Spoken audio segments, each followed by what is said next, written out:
Kate Little, I'm the Academic Representation Coordinator at Students' Union, so I'm employed to support, develop and train you as student rep.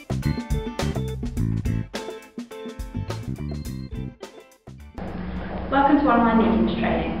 As a student rep, one of the best ways to achieve change on your course is to attend committee meetings with staff from your school.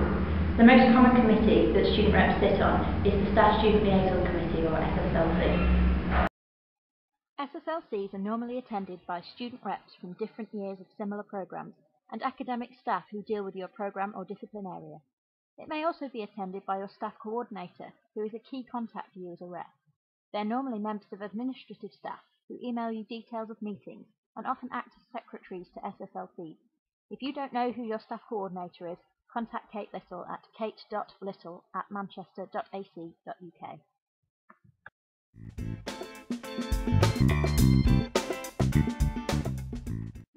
At their most basic level, SSLCs are a forum for reps to raise issues on behalf of the students they represent and for staff to respond and hopefully fix these issues. They are also a place for students and staff to discuss the future development of the course and to work together to develop courses to make them as good as possible.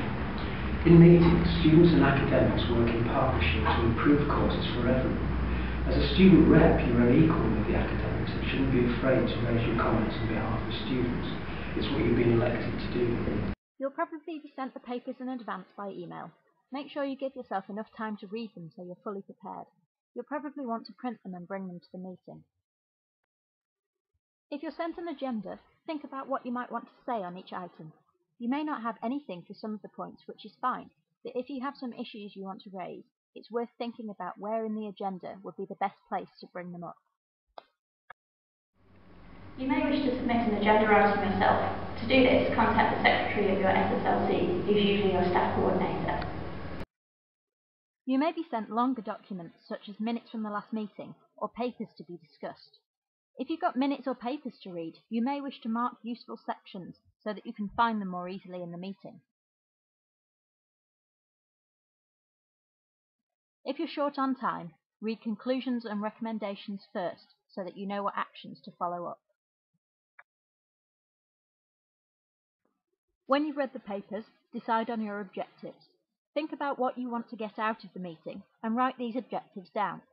Think about solutions and compromises for every problem that you raise and ensure that you have an acceptable alternative that's the minimum you want to walk away with.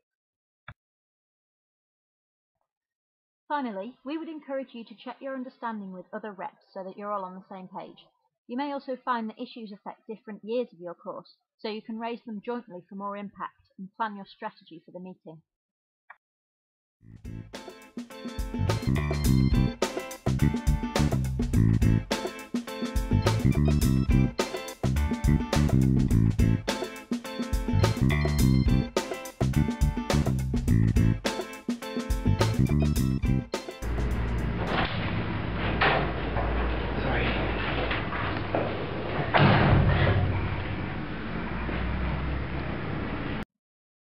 Do be prompt, even early, and bring all your papers with you. If you know you're going to be unavoidably late or have to leave early, email the secretary in advance with your apologies. The same goes if you can't attend a meeting. Do sit where the chair can see you. This means they can see when you indicate that you want to speak. So yeah, there's news and feedback. Basically, it's just bad, and this part is really bad, and could be bad. Try to summarise your argument. Make your points clearly so everyone understands what you're saying and it's clear what you want a response to. Yeah, we're paying £3,000 a year for our exams and we don't get any feedback at all. It's just completely unacceptable and it's a disgrace. Be positive, constructive, polite and clear. Make sure you think about how you phrase what you're saying. You should be confident enough to express your point, but not alienate others in the room. A good way to get people on board with what you want is to suggest a solution rather than just bringing a negative. I think it'd be a lot more useful for students if we got a lot more concise exam feedback because it really helps us to improve. At the moment we just don't know what to do. Negotiate effectively to get the best possible outcome. Find out what the university wants, what the students want, and reach a compromise if you can. Always have an acceptable alternative that's the minimum you want to walk away from the meeting with. Following on from Mark's point, which I fully agree with, I think that feedback could be given more broadly and would help us be more successful in future exams. Do support and empathise with other speakers if you agree with them. Time your contributions carefully.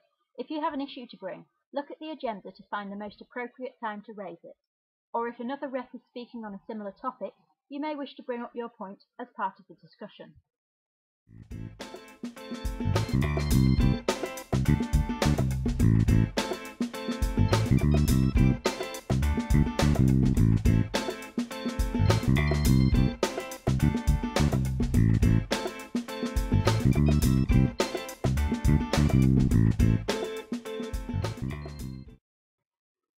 Evaluate the outcomes of the meeting and compare them to your objectives. Did you achieve what you wanted to achieve? Make sure you identify any action you need to take, anything you need to follow up, and who you need to talk to. Hi everyone, just to brief the feedback from the committee meeting we had the other week, we raised a few issues on exam feedback and we're still looking to introduce it for next year's exams. We're all quite pleased with it. I'll circulate a more detailed report by email, I thought you might appreciate the news. Make sure you feedback the outcomes of the meeting to your students. Make them aware of your successes, as well as any areas you've not managed to get resolved. If you keep the Students' Union in the loop with any developments, that helps us to track issues across the university and make sure that we raise any broader issues at a higher level on your behalf. Check the minutes when they come round to ensure that the points you made have been correctly recorded. Also, note any actions that have been assigned to people so that you can follow them up at the next meeting. Don't let your issues drop off the agenda.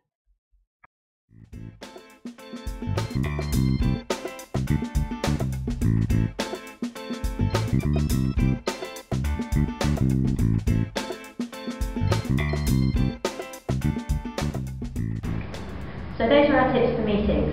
In summary, we want you to be prepared, professional and positive as outlined in the handbook.